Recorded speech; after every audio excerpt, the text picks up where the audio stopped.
This is Books for Breakfast, a podcast where we talk about books and writing. I'm Enda Wiley. And I'm Peter Sirr. And you're all very welcome to this morning's show. Today's programme is the last before the summer break, and we'll be looking at a couple of new writing journals, as well as talking about books and writers that are on our minds at the moment. And we'll be travelling to Cavan Town for the launch of Noel Monahan's new collection, Journey Upstream, from Salmon. Well, first up, we have a couple of literary journals that have just come out. We have Poetry Ireland Review, number 142, edited by Mary O'Donnell. I have to say, it's looking very handsome, isn't it, Peter? With a beautiful blackbird of Glanmore on the cover by Irish artist Geraldine O'Reilly. And then we're going to be chatting briefly about the summer 2024 issue of The Stinging Fly, edited by Lisa McInerney.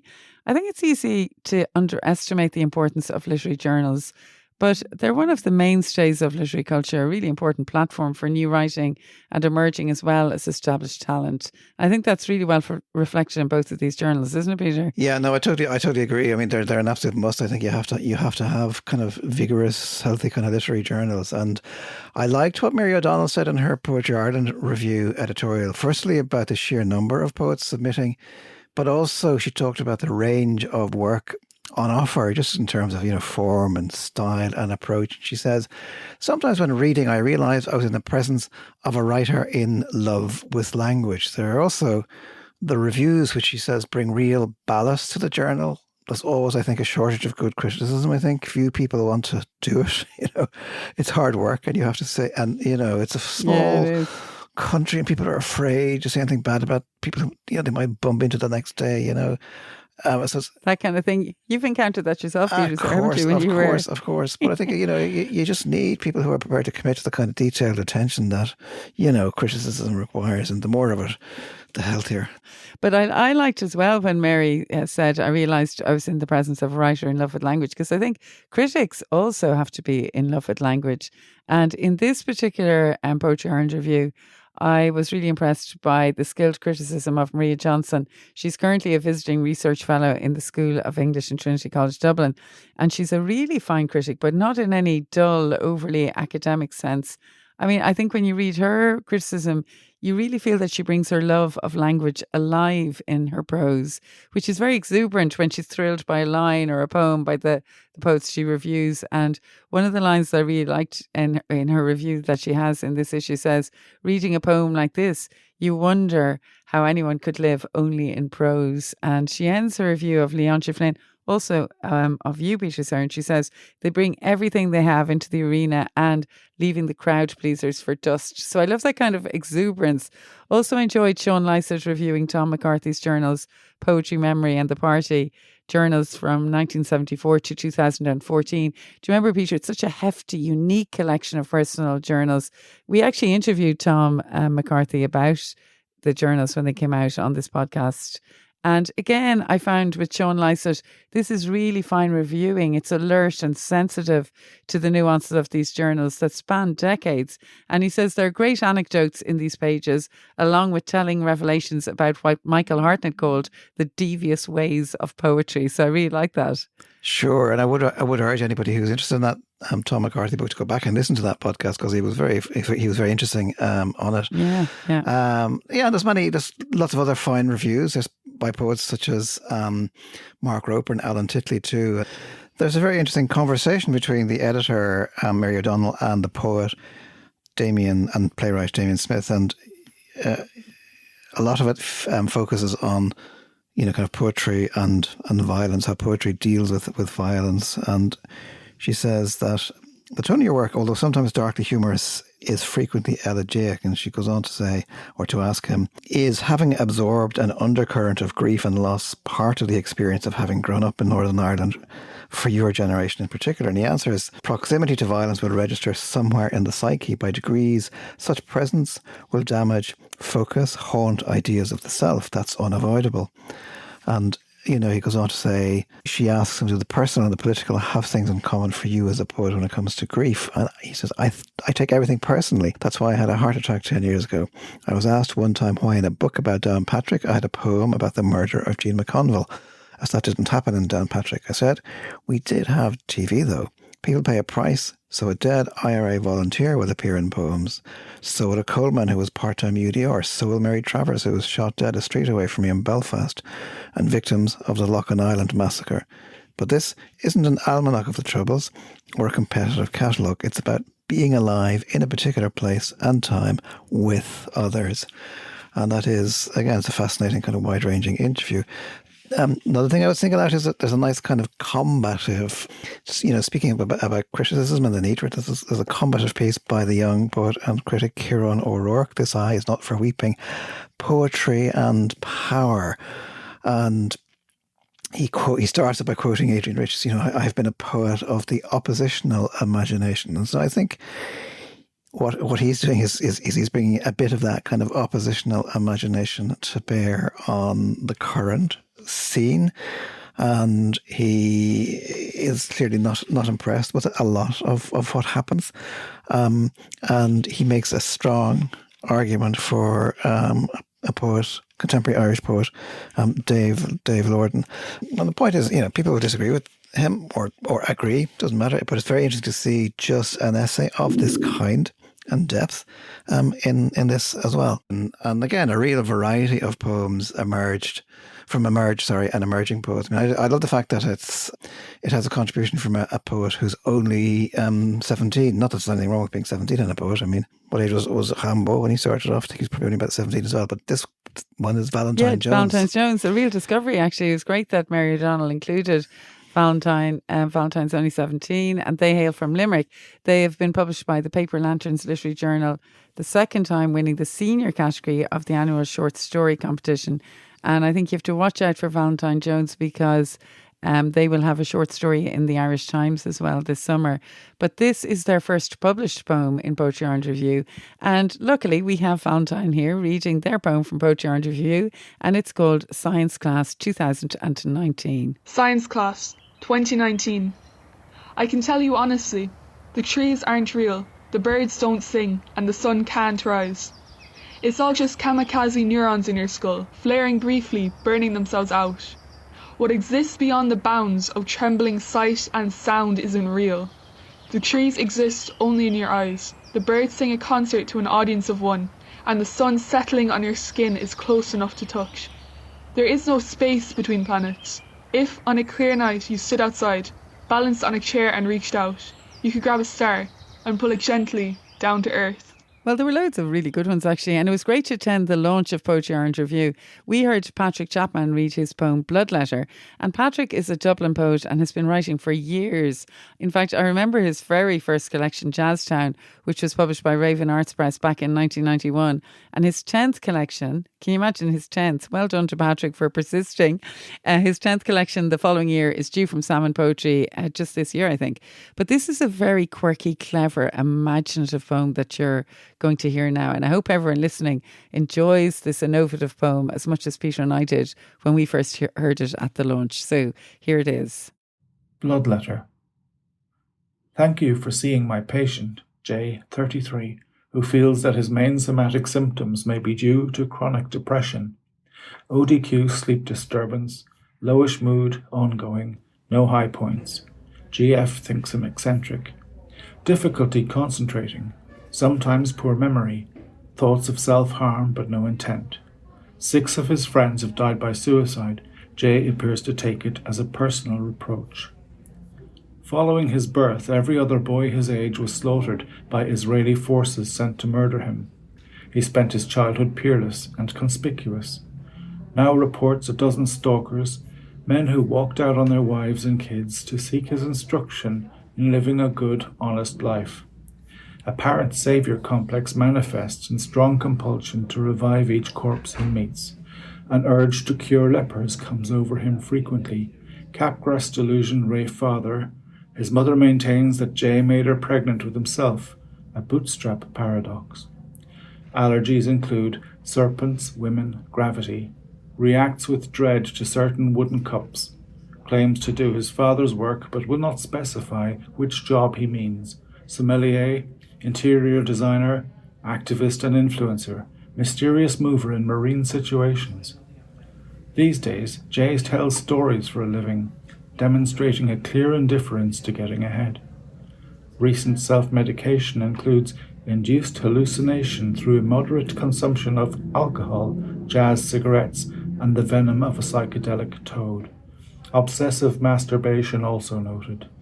Reluctant to use his power to heal himself, Jay has requested a formal assessment and professional attention, but insists on discretion for fear of what the dozen sociopaths will do if they should learn of his agnosticism. New prescription, acupuncture via thorns applied to cranium, vinegar by mouth, therapeutic phlebotomy at wrists, feet and pericardium. No hydration. Plan of action, crucifixion as per Jay's demand until his symptoms have improved. Interment in a silent cave for 3 days of recuperative rest. Then to your facility for tests. The Mossad and Pope Catherine have both been notified. Another poem I enjoyed in Poetry on Review was by Shakima Edwards, who is an Antiguan American writer living in Belfast. And she studied poetry at the Seamus Heaney Centre of Poetry and received an Ireland Chair of Poetry Student Award and was shortlisted for the Manchester Poetry Prize in 2023. And here she is reading her poem, Imbroglio. So I wrote this poem on New Year's Day because I'd gotten a Word of the Day book with the intention of writing a poem a day over the course of the year, and the word of the day for January 1st was imbroglio, which has a few definitions, but the two I kept in mind while creating the poem were an acutely painful or embarrassing misunderstanding and a violently confused or bitterly complicated altercation. That second definition also made me think of a line from Marilyn Robinson's Gilead, which I'd reread a couple of months earlier, and I used it as an epigraph for the poem. It says, "And it is true that we all do live in the ruins of the lives of other generations." Imbroglio.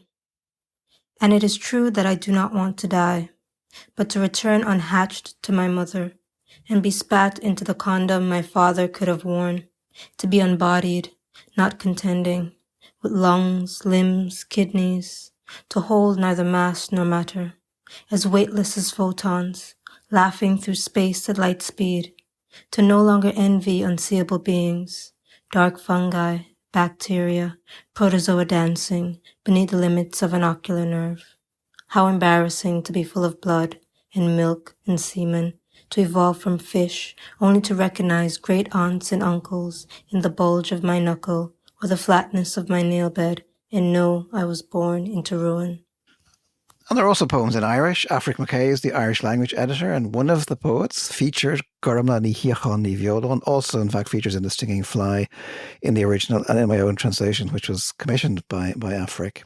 Oh yeah, that's right. Yeah, I forgot that you did that, Peter. And also Anne-Marie Ní Chomhairán is the poetry editor of The Stinging Fly, but Lisa McInerney, the overall editor, she wrote about the way Anne-Marie ordered the pieces in such a way as to, she says, create a journey that opens with a dark rising and ends in light rising.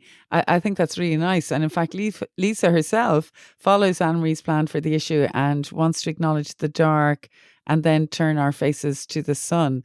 The first story is set in the horror of Gaza, a life dripped in blood by Yusri Al-Ghul, translated from the Arabic by Graham Little. And there's another story set in Palestine, or Alice's If You See This. And there's also a great selection of poetry too, with the likes of Kelly Michaels, Micheál McCann, Derval Tubridy, Kim Moore. So loads of great stuff there, really.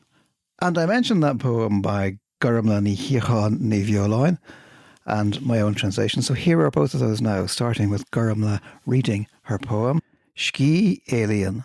Ski Alien. Má gála mís gan a bheith farad, chur is fála mar a bheith fút. Airí na gréine héad a réig an na dheacha sam líana fós. An nurig, chunug tef a mú do neogan fós, áileach de gairí haar scíomh na spéire, gorum seacha á dhearaga agus de seacha dú, le háins na gurta chuir le spéirú lucht na maidne, breanta de titanus, tréachta ag trécha na híthe, is canna héamh go dagan suinas in ígan anathe. A bhfuil suinas, sa tar se chréasach sa ham chaná, an fianam bhainál le brudernach mar valsam an nevis. Nafa se hóg na bóthir a asfalt se roin, línte, Bánta, behíg agus túirlingíon as brolach na spéire, éonlathe go mín bhráid na hain, ciúinan sa. Tá líofacht sa hiús, agus na ceircail chroinne I iolaíon os na halaí amach, stadach ní chrán an bhagan. Agus tá leis, sa bhos a chruithin mise me líchan na hebire, a bhad ón bhód sa gan hanim, I méal chún charcaí go partaile part láirge is cuaneile gorum glaslí a líogorum fé huan in a bhagan ríist. Restless. If I learned to lack your company, you taught me to be about you. This year, I've barely looked at the dawn. Last year, through the bus window, I saw astonishing sky, frost blue reddening and black marshy brambles in the fields adding to the brightening morning. Drops of it fallen, exhausted, wearying the night. And why is it that peace comes after a storm? Is there peace in this devouring tiredness in my bones, the pain in my neck throbbing like a balm on oblivion? Indifference took the roads before us, lines, plains, animals, and from out of the sky birds gently falling by the river quiet here. Silence speaks and fluent to the widening circles that escape from the swans. Stillness doesn't trouble the morning, and there's a cure in the bus that shakes me to work, miles from this nameless place in the mouth of Cork Bay all the way to Waterford and another port. Blue, green, green, grey, grey, blue asleep, and it's morning again. So that's a new voice in the Irish language poetry scene. And we recommend both these journals, the summer issue of The Singing Fly and of Poetry Ireland. Hope you enjoy them. But Enda, I know you've been busy with other reading, so what else have you got on the table there for us? Well, speaking of The Stinging Fly, actually, there is a great online essay in The Stinging Fly by the UK writer Tessa Hadley about Alice Munro. I really love both writers, and of course, it's so sad that we recently lost the great Alice Munro on May the 13th, 2024. But thank God we have a writer like Tessa Hadley still with us, because she praises Alice Munro's lifelong work so well in this Stinging Fly essay. So, I really enjoyed reading it recently. Tessa Hadley describes in it how she is sharing Munro's stories with her writing class, and she's got this one story and she writes, there doesn't seem much to say about it except look how good it is, look how like life it is, how fascinating that such adventures might befall such individuals. So she's writing there about Alice Munro's story. And when I read that, I just loved the enthusiasm coming from Tessa Hadley. And then you see, she's such an expansive reader herself. She says, I remember reading about a poetry seminar with Elizabeth Bishop, where all she wanted to say about a poem she loved was, yes, those trees just look like that. A road winding away gives just that effect. There's nothing to compare to the satisfaction for a reader reading as a scent when words close on their matter with such precision, such clean truth. Only if you've tried to write can you know how difficult it is to achieve that transparency and wholeness. I mean, I know you're really fond of Hadley's books. I mean, isn't that right, Enda? Yeah, I just think she's amazing. I've been reading her an awful lot. So it was great to see her actually there writing about Alice Munro and also about Elizabeth Bishop. She's a writer of great transparency and wholeness. I loved her novel, Late in the Day. I think it came out around 2019. I love her stories. Married Love is a collection which I really liked. And currently I'm ensconced in her novel, The London Train, which came out in 2011.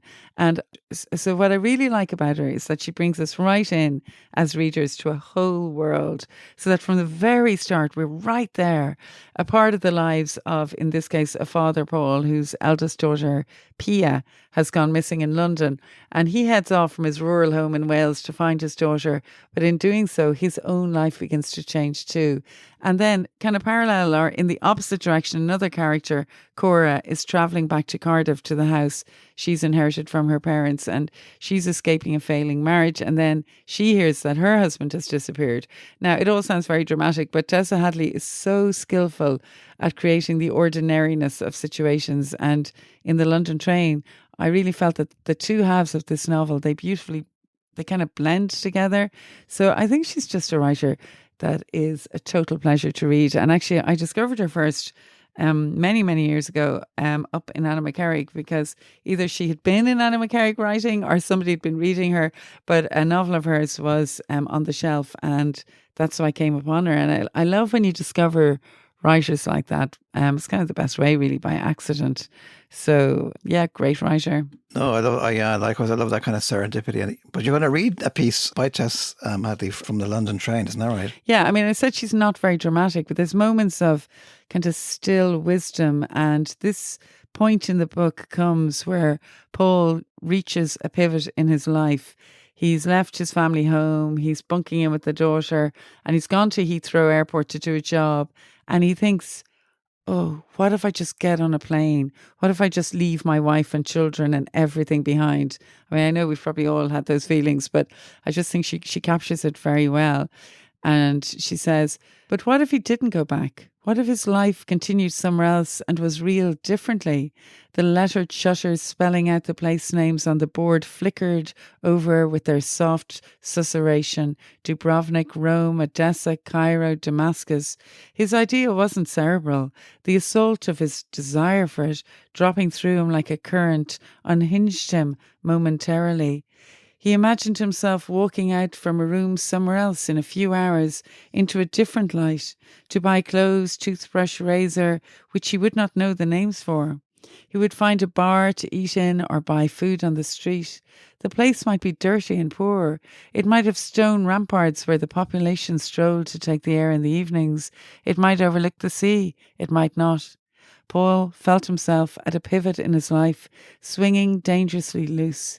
If he moved, he would go over to the information desk and everything would follow on from there. So there you go. Thanks. That was Enda reading from The London Train by Tessa Hadley, and I think it's a book that I might well be borrowing during the summer. That's if I'm kind, Peter, and if I lend it to you. That's if you're kind enough to lend it to me. And I think we're going to go from here to County Cavan. For the launch of Noel Monahan's book. And just to say before that, we have enjoyed the company of everybody who's been listening to these podcasts. Hope you enjoy listening back to them now because we have a bit of a break before we come back to them. So just enjoy the 63 something like that, podcasts that are there. Yeah, it's amazing we've actually done that many. But thank you so much to everybody who has listened. We're going to take a summer break. And I would like to say we're heading into the launch of Noel Monahan. His collection Journey Upstream was launched up in Cavan. But I would like to say as well, it was really great to go to Cavan. It was really great to meet everybody up there. We got such a nice welcome, didn't we, Peter? So I hope you enjoy listening to Noel Monahan, and I hope you all have a happy summer of reading and writing, if that's what some of you like to do, attending literary festivals, and we'll be back again in September and looking forward to having you along for a ride again.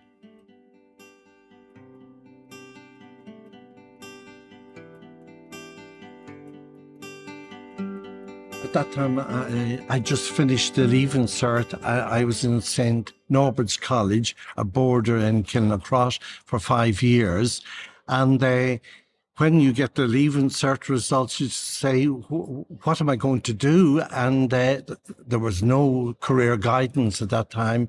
So I didn't want to, I was a farmer's son, but I didn't want to be a farmer. So I decided I'd be a priest instead. So I arrived at Maynooth for a brief stay there, just about a year. And there were 88 students entering in those days, you know. A lot of people. There was over 800 students, clerical students in the college. And just at that stage, they were opening the college to external students as well. So I felt I should go because after the brief stay, but I had no vocation. And they were lucky to lose me as I was lucky to go. You know, it was much like that. Maynooth was a strange place. It had its own lingo, and to cut was to leave. And it was very dramatic. The organist was a Kilmore student, and if somebody was about to cut, he seemed to know about it, and he played the Grand March from Aida, and that's where I think this piece takes off. Home I come again. It was triumphal. Verdi's Grand March from Aida, played on the organ after Vespers, when a seminarian was about to cut. It never failed to move us all. Some knew who it was. Others spent the evening trying to find out who is going to cut. Cut, Maynooth's terminology for abandoning ship. The trumpet voluntary gave a sense of occasion. He had fought the good fight. Every seminarian was suspect, who showed signs of crankiness, excitability, borderline insanity. I hadn't a true vocation, only thought I heard the voice of God in the thunder in Granarkill. It was never like Moses, the call from the burning bush. It's back home for me, back to the inland town, away with me now, with limited knowledge. I know something of the geography of hell, can name some of its rivers, Styx, Lethe, Tartarus. Put to sleep your dreams of ordination day, the chance of you ever becoming a bishop, an abbot. The junior dean, Bill Cos, was understanding. You want to leave? We won't stand in your way. Have you a day in mind? Wednesday, Dr. Koskov. Wednesday is good. Then Wednesday it is. You will leave quietly, no fuss. Have your people collect you outside Logic House at 7:10 a.m., while the rest are at morning meditation. Be sure to take all your belongings. God save you. Wednesday morning arrived. I waited at the door of Logic House with my suitcase and belongings. One student was permitted to wait for me and keep me company. He was all embarrassed and kept asking questions. Who's collecting you? How far is it from Maynooth to Granard? Oh, you'll be home in 2 hours. No more singing hymns to heaven for you. A blue Ford Cortina passed Rhetoric House and headed for Logic House. The headlights cut through a cold November morning. My brother Richard had arrived to take me home. I shook hands with Paddy Doherty, the student who kept me company. Thanks, Paddy. Thanks a million for waiting. Keep the faith. Goodbye now. It was a strange feeling leaving Maynooth that morning. All the clouds of doubt hadn't lifted. A feeling like the gates of paradise had slammed shut behind me. Why did you have to leave so early? My brother inquired.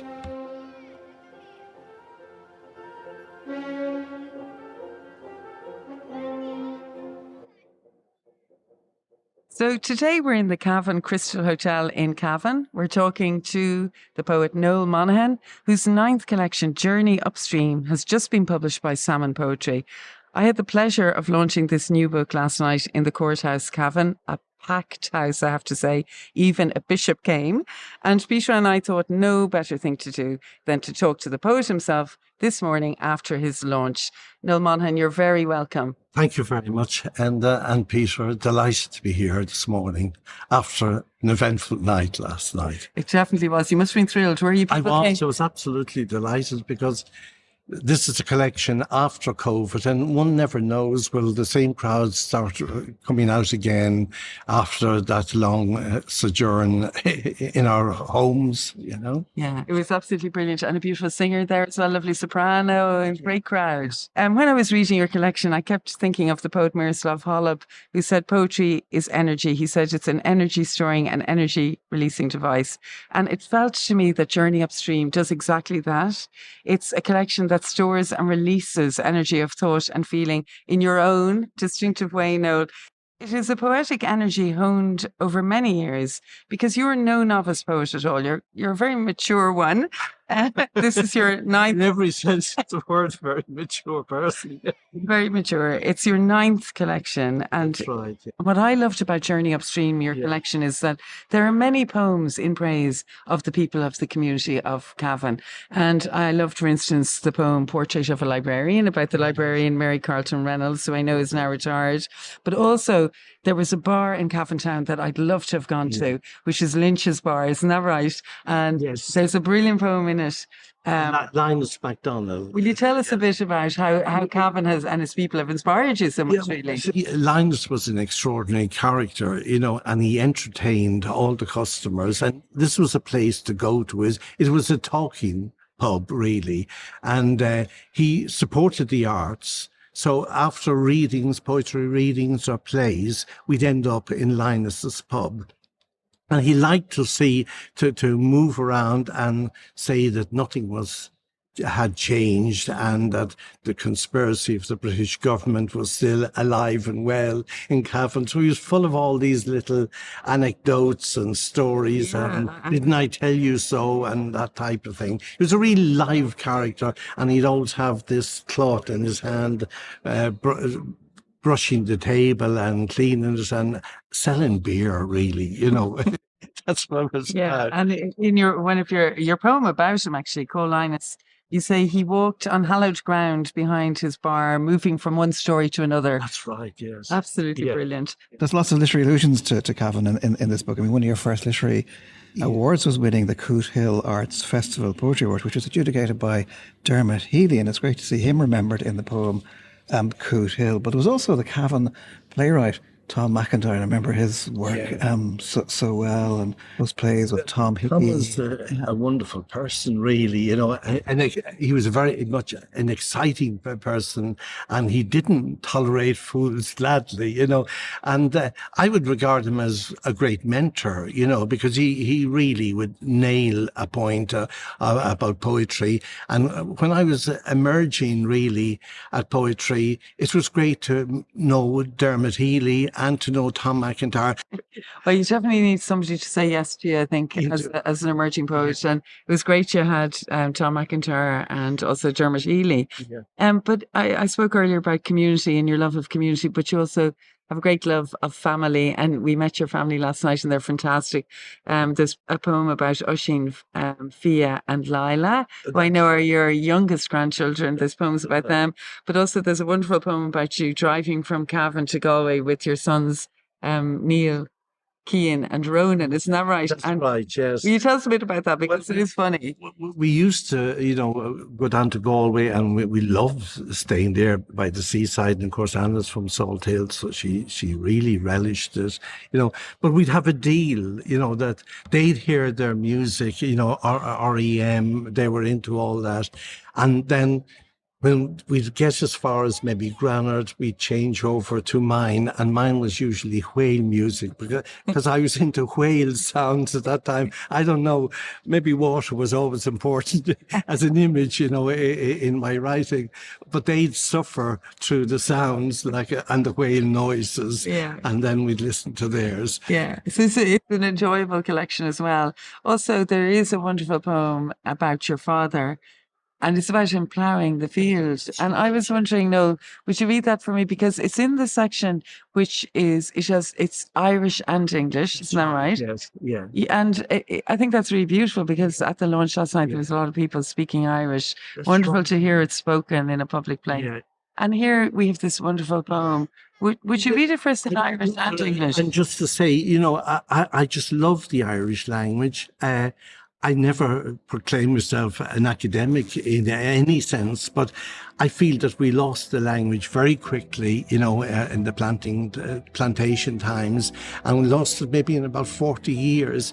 And I just got the confidence to come and write in Irish, because people like Maura Wakenty said, when I introduced her in Irish once in Monahan, she said, "Aren't you writing in Irish?" I said, "No, I wouldn't, I wouldn't be able to do that." She said, "You're able to speak it, so why don't you write in it?" And Tom McIntyre encouraged me again, So I'll read this poem, the Sheshrock, this way we pronounce it in Granard, like I keep saying, I have Granard Irish, The Sheshrock was a pair of plough horses.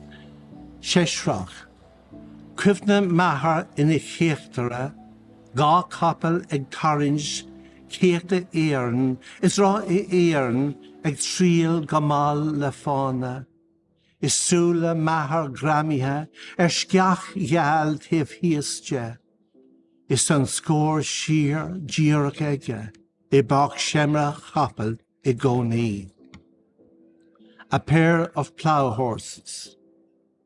I remember my father ploughing, 2 horses pulling the iron plough and the iron wheel moving slowly down the hill. And my father's eyes glued to a white thorn bush below him, and he forever keeping a straight line in the red clover field. We spoke earlier of literary figures that matter to you, Noel, and Patrick Kavanagh's influence is also carved out in poems in this collection that kind of draw sustenance from place names and the power of those.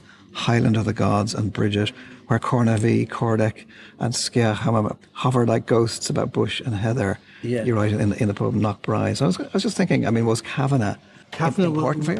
Kavanagh was huge, really, for me, because I felt that, like many other writers said, Kavanagh liberated us into poetry, in the sense, poetry about the fields, poetry about farming.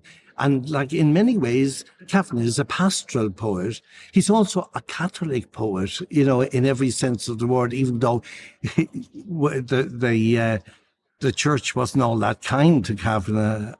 Perhaps maybe Archbishop McQuaid was, because I think I recall he brought him a bottle of whiskey once and 200 players' cigarettes, So that was unusual for the Archbishop, as such. But Kavanagh, his pastoral notion and, I think The Great Hunger is a magnificent piece of writing.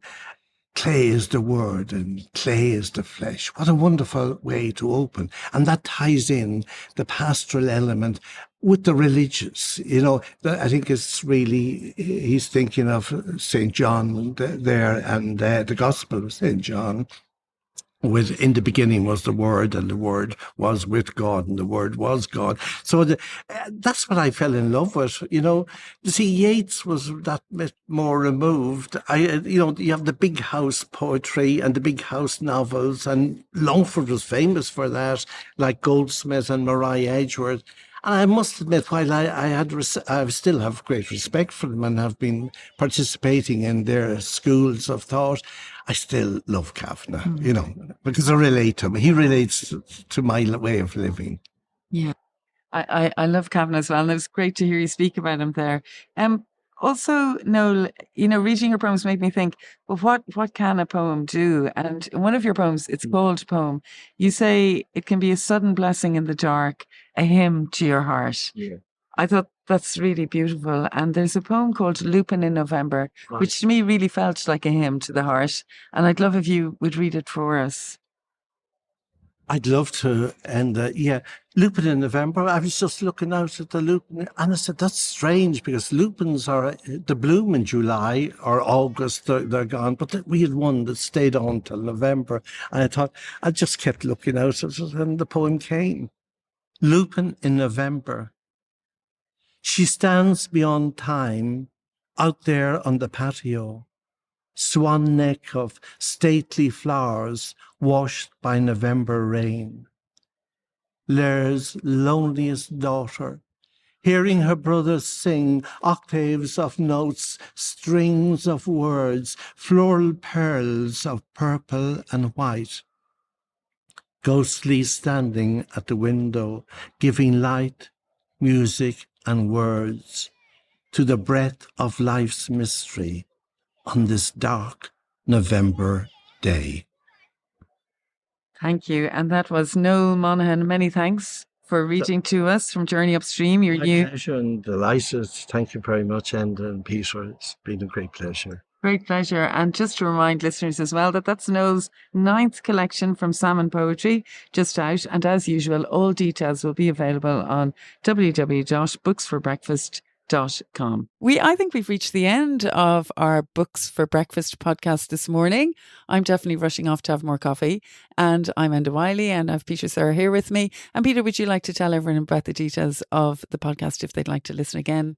Well, you can subscribe at all the usual sources, Google and Apple and so on. And if you want to check out the notes that go along with this podcast, you can go to booksforbreakfast.buzzsprout.com. And yeah, so we'll be back again. We'll have the toast on, we'll have the kettle boiling, we will have more books to discuss, and we're looking forward to having you here. So goodbye, everybody. Goodbye.